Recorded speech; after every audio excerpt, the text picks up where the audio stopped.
This guy did not want to use the stairs. We need stairs when you got this.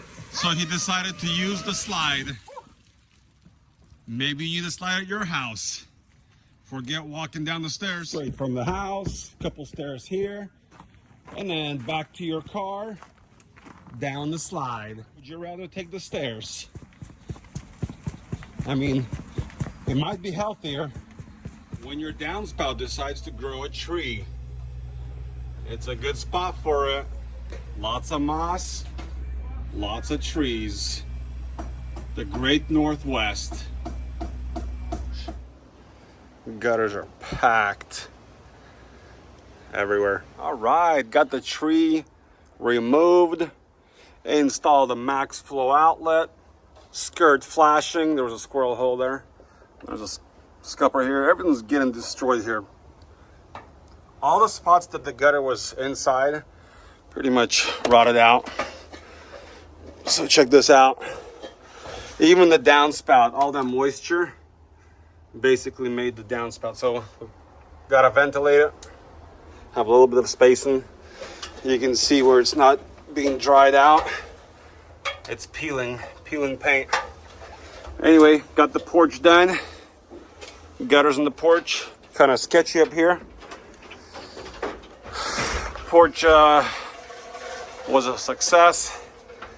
No gaps anywhere. Very beautiful job. I got the front porch done. Looking beautiful. No more downspout here. It all drains to this side, where we have a clean out 3x4 downspout. We also did these two downspouts. Made a connection here.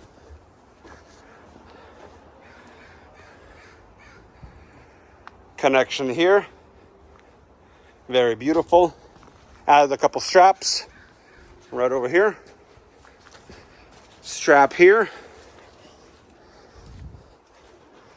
Kind of need a new downspout.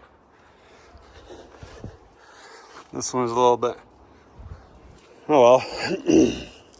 It'll work for now.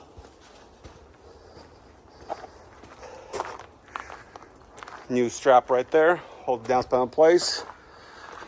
And we got this 3x4 with max flow outlet. Patio done.